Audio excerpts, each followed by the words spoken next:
Bom dia, boa tarde, boa noite. Eu ainda não sei a que horas você está me ouvindo, mas este é o sétimo episódio do podcast Falando Sozinho, que é feito por mim, Luiz Prisco. E o tema de hoje é: ainda vale a pena assinar a Netflix?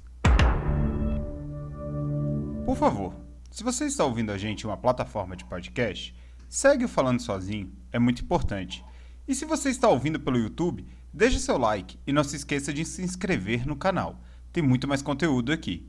Além disso, manda no Zap, por e-mail, via SMS, sei lá. Faz alguma coisa, ajuda a gente a crescer. Isso é importante para a gente continuar produzindo esse conteúdo. Parece meio maluco perguntar se ainda vale a pena assinar a Netflix. Afinal, a gente está falando da plataforma de streaming pioneira e certamente a mais bem sucedida do mercado. Porém, a gente sabe que tem novos concorrentes aí na praça e o aumento de preço tem feito alguns Netflixers levantarem questionamentos. Então vamos detalhar tudo isso e entender o que está acontecendo. A primeira parte dessa análise é, sem dúvida, um reconhecimento do tamanho da Netflix no mercado do entretenimento mundial. A gente não está falando de uma empresa pequena, ou de um pequeno estúdio, ou de um pequeno qualquer coisa, porque, sei lá, eu queria falar pequeno de novo. A Netflix, na verdade, é hoje, talvez, o mais importante veículo de entretenimento do mundo. Eu citei em uma matéria que eu escrevi para o Metrópolis, em 2019, que a Netflix era o grande acontecimento da década no panorama de cultura e entretenimento mundial. E eu não sigo arrependido disso. E acho que sim, de fato, a locadora vermelha, ou o serviço de streaming, ou o Tundum, como você quiser chamar a Netflix, ela foi um grande advento e talvez a última coisa revolucionária que a gente viu no mercado do entretenimento mundial. E eu falo isso não só pela tecnologia do streaming, mas pela forma como ela se vendeu, ela criou a imagem de uma empresa super legal, super descontraída. Ela surgiu a partir de um problema, então assim, quem estuda gestão ou mesmo economia criativa ou qualquer outra área aí de negócios, sabe que a Netflix é tida como um grande evento disruptivo. Os caras, a partir de uma ideia de criar uma locadora onde você não precisasse pagar multa e a fita, ou DVD, eu acho que já era DVD, acho que não era fita. Bom, enfim. E o produto chegasse na sua casa pelo correio, os caras desenvolveram uma plataforma que hoje financia filmes e séries com estrelas milionárias, bilionárias de Hollywood. São cifras inimagináveis. E eu queria falar um pouquinho dessas cifras. Atualmente, segundo o último balanço financeiro divulgado pela Netflix, ela tem nada mais nada menos que 209 milhões de assinantes em todo o mundo. Desses, estima-se que 19 milhões estejam no Brasil. Por que eu estou usando estimas? O 209 milhões é sim o número que é fixo. A Netflix divulgou no balanço que ela manda para os acionistas. Porém, ela não detalha com precisão como é feita a divisão pelas regiões do mundo, por exemplo, América Latina, América do Norte, Europa, e também não informa quantos assinantes tem em cada país. Esse número de 19 milhões são estimativas feitas por consultorias externas. E também aproveitando dados que a Netflix divulga. Então, quando ela completou 10 milhões de assinantes no Brasil, ela informou. Então, essas consultorias vão utilizando esse material para tentar dizer quantos assinantes tem. Bom, todo esse blá blá blá para falar. São 19 milhões de assinantes no Brasil. Esse número é maior que o número de assinantes de TV por assinatura, para vocês terem uma ideia do tamanho da coisa que a gente está falando. A Netflix lucrou, só no segundo trimestre de 2021, 1,3 bilhão de dólares. E somado todo esse ano, ela já faturou 14,5 bilhões de dólares. Faturamento, para quem não sabe, é todo o dinheiro que entra. Lucro é todo o dinheiro que entra, menos todo o dinheiro que sai. Só para ficar claro. Não sei. Eu sou de humanas. Às vezes eu acho bom reforçar essas coisas. E talvez eu até esteja errado. Acho que não tô não. Mas bora lá. Esse aspecto financeiro já é muito relevante. A Netflix hoje é uma empresa muito rentável. Então, se você quer comprar ações, se você tem coragem de viver nesse mundo maluco, pode ir lá e acho que investir na Netflix pode ser uma boa ideia. Ela já está no mercado de ações. É bom falar isso. Mas não é só a questão financeira que é relevante aqui. A gente tem que falar também do aspecto artístico da Netflix. Ou seja, do produto principal dela, que são filmes e séries. E aluguel de filmes e séries. Mas vamos lá. A Netflix ela também está voando nessa área. O serviço já ganhou o Oscar, Globo de Ouro e o Emmy. Aliás, na edição de 2021 do Emmy, o Oscar da televisão, a Netflix emplacou 129 nomeações. Ela ficou à frente da HBO, que tradicionalmente liderava esse, e é um serviço de TV por assinatura, que agora está migrando também para o streaming.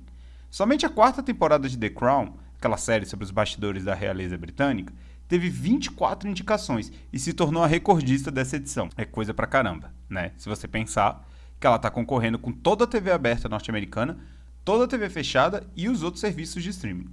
E não satisfeita, a Netflix anunciou agora uma nova divisão, que vai ser dedicada aos jogos de videogame, e a princípio não incorreria em cobrança adicional para os assinantes. É isso. Olhando assim, tudo parece estar maravilhoso no mundo da Netflix. Nada a reclamar, Netflix sem defeitos, sua perfeita. Mas calma, não é bem assim. Recentemente, a Netflix anunciou um aumento de preço no Brasil, e essa nova política de cobrança gerou uma verdadeira onda de críticas e até uma campanha de desassinatura, ou seja lá como se fala isso. Cancela a Netflix. Isso fez inclusive os concorrentes da Netflix irem para as redes sociais e fazerem milhares de piadinhas. A HBO Max anunciou desconto, a Amazon Prime privilegiou e anunciou boas-vindas aos novos usuários do serviço. Todas essas gracinhas que fazem parte das redes sociais. Ou seja, rolou um unfollow coletivo na Netflix. Bom, mas vamos falar do aumento de preço. A Netflix reajustou os preços em 18% a 21%, isso dependendo do plano. Para você ter uma ideia, o pacote mais simples ele passa de R$ 21,90 para R$ 25,90. A gente está falando de reais, tá, gente? Isso é no Brasil. O pacote mais completo ele salta de R$ 45,90 para R$ 55,90. 10 conto a mais. E bom, é um valor alto. Apesar que acho que poucas pessoas assinam o pacote mais caro. Os preços eles já valem para os novos assinantes, ou seja, quem se registrar hoje no site da Netflix já vai pagar esse preço mais alto, e os antigos vão ser cobrados depois de 22 de agosto. Então ainda tem um tempinho aí caso você queira fugir. A Netflix alegou que esse reajuste ele é uma forma da empresa compensar algumas coisas que aconteceram nos últimos anos. Uma delas, os reajustes com a perda do dólar. Nos últimos anos, a gente viu que o real depreciou o valor dele em relação ao dólar. Eu não sou economista, eu deixo o Gil do Vigor explicar por que essas coisas acontecem. Mas basicamente hoje, $1 vale muitos reais. Não sei a cotação exata, mas mais de R$5. E a Netflix é uma multinacional que investe e vive com dólar. Então ela teve que reajustar o preço para compensar essas perdas com a depreciação da moeda. A pandemia também é um outro elemento, afinal de contas, tudo atrasou, os gastos ficaram mais altos, você teve que investir em equipes menores, trabalhando de modo remoto, ou se tinham que ir para algum estúdio, você tinha que tomar uma série de medidas de segurança, as gravações tiveram que ser feitas de forma mais lenta, isso tudo implica em custos maiores.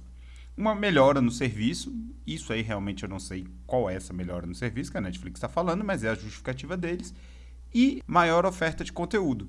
Vocês lembram que a Netflix anunciou que em 2021 ela ia lançar um filme novo por semana? Nesta sexta-feira, quando você estiver ouvindo esse podcast, vai estar saindo, por exemplo, O Último Mercenário, que é um filme com Jean-Claude Van Damme. Bom, é um ator famoso e um filme que custa dinheiro. É por isso que a Netflix disse que está tendo que aumentar a assinatura no Brasil. Os usuários, por sua vez, acharam isso completamente injusto. É claro, eu também achei. Eu não estou afim de ficar pagando mais caro. Mas enfim, né? Fazer o quê? Eles acham justamente que a injustiça está na pandemia. Afinal, muita gente perdeu emprego, algumas pessoas tiveram redução salarial, a crise econômica está assolando o Brasil e a Netflix, depois de lucrar 1,3 bilhão em 3 meses, decidiu aumentar os preços. E o pessoal também deu uma reclamadinha do conteúdo, porque afinal de contas, a Netflix estaria deixando a desejar. Bom, mas quem tem razão nisso? Acho que é difícil responder isso agora. O que a gente pode falar é que existe muita concorrência no mercado atualmente. Tanto em projeções internas quanto externas, a Netflix é tida como a streaming líder no mundo.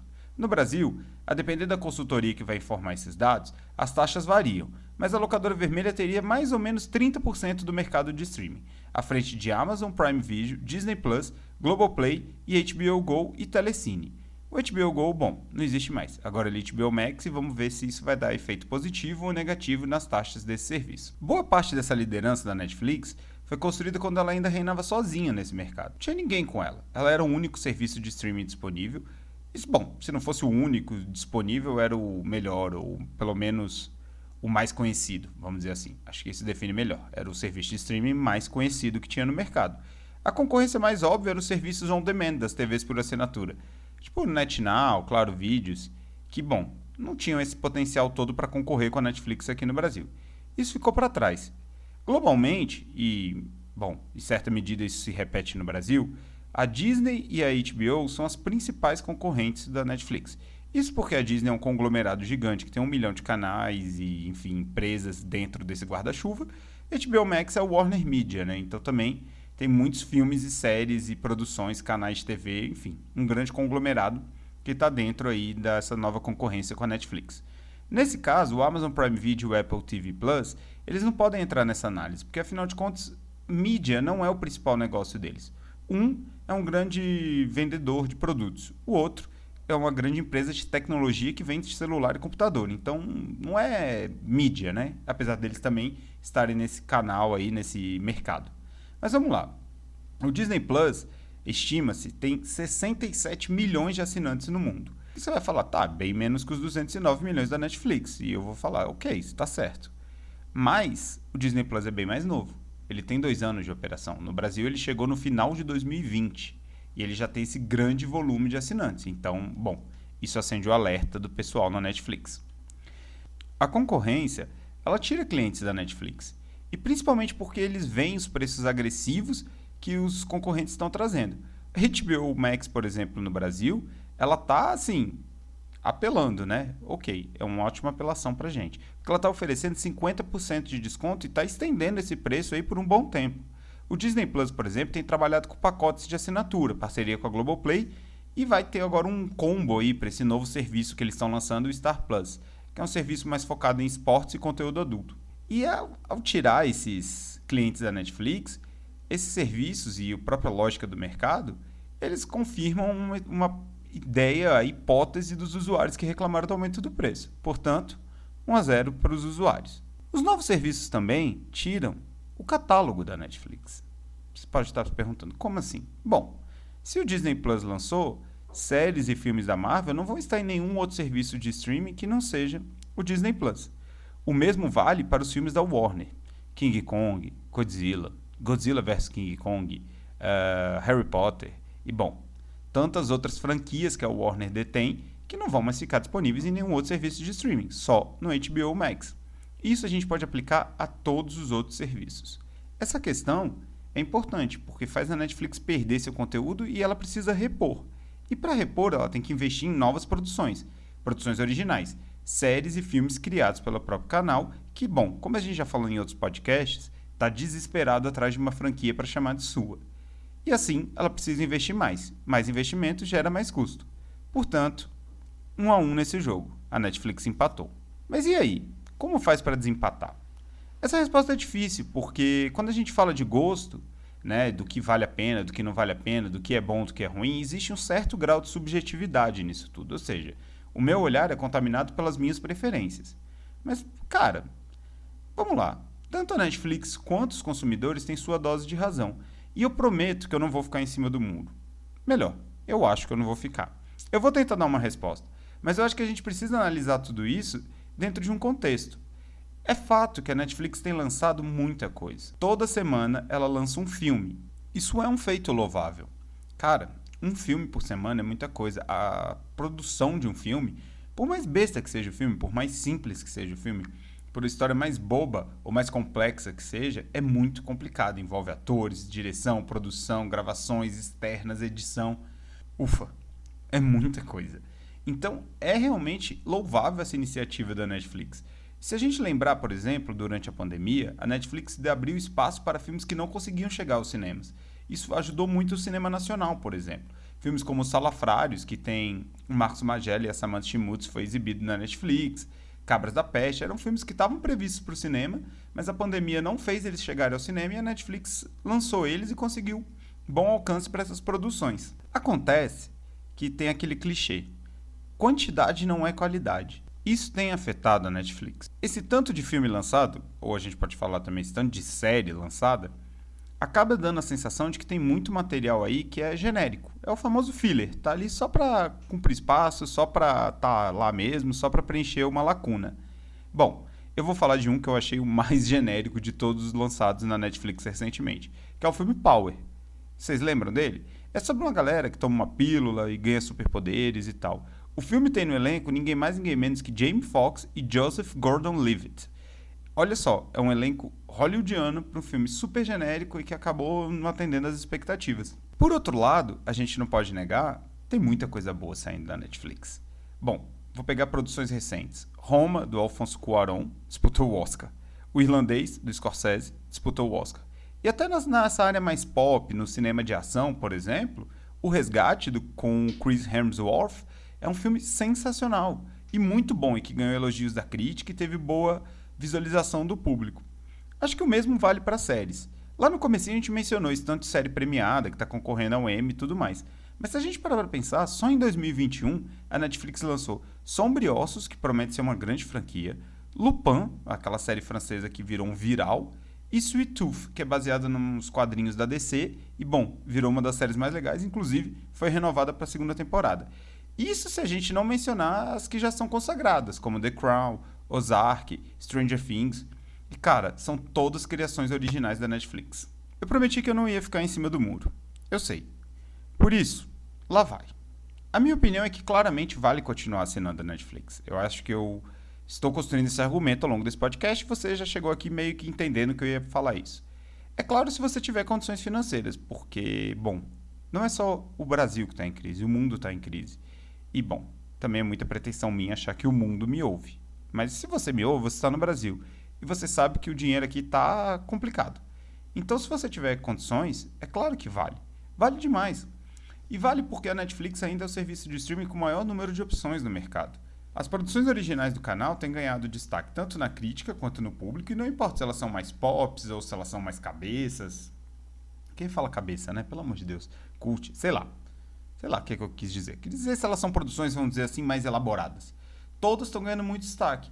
É claro que no meio do caminho aí, né, tem umas bombas. Mas fazer o quê? Isso faz parte do jogo. A Netflix tem o catálogo mais abrangente. É difícil você encontrar um serviço de streaming que consiga agradar a família inteira. E eu acho que a Netflix ainda tem esse papel. Ela tem para todos os gostos. Isso é um pouco diferente. O HBO Max, por exemplo, tem um conteúdo muito mais adulto, apesar de ter um foco infantil. O Disney Plus é infanto-juvenil e jovem adulto, né? Não tem a menor dúvida. Então acho que a Netflix ela consegue equilibrar isso. Essas qualidades compensam o preço mais alto dela em relação a todos os concorrentes. E eu te convido a fazer um exercício. Se você tivesse que cancelar todos os seus serviços de streaming e ficar apenas com um, qual você ficaria? Eu acho que a resposta todo mundo sabe. Seria a Netflix. Ela é o que tem mais. É o que tem mais variedade. É o único, talvez, que você sempre tem um conteúdo para ver. Essa realidade, é claro, não vai durar para sempre, porque os outros estão correndo atrás. E em alguma hora eles vão conseguir chegar. Mas, por enquanto, essa liderança é da Netflix. E acho que isso justifica um pouco por que ainda vale a pena assinar a Netflix. E acho que vai continuar valendo por muito tempo. Mas aí vem outra pergunta. Será que a gente vai continuar pagando todo mês por um serviço de streaming ou a gente vai pagar, usar um pouco e largar? Bom, eu não tenho essa resposta. E construir uma ideia sobre isso demoraria todo um outro episódio do Falando Sozinho. Então eu vou parando por aqui. Mas aí, fica na ideia. Ainda vale a pena assinar a Netflix. É isso, gente. Muito obrigado por ouvir mais uma vez o Falando Sozinho e até o próximo episódio. O podcast Falando Sozinho é uma produção do jornalista Luiz Prisco.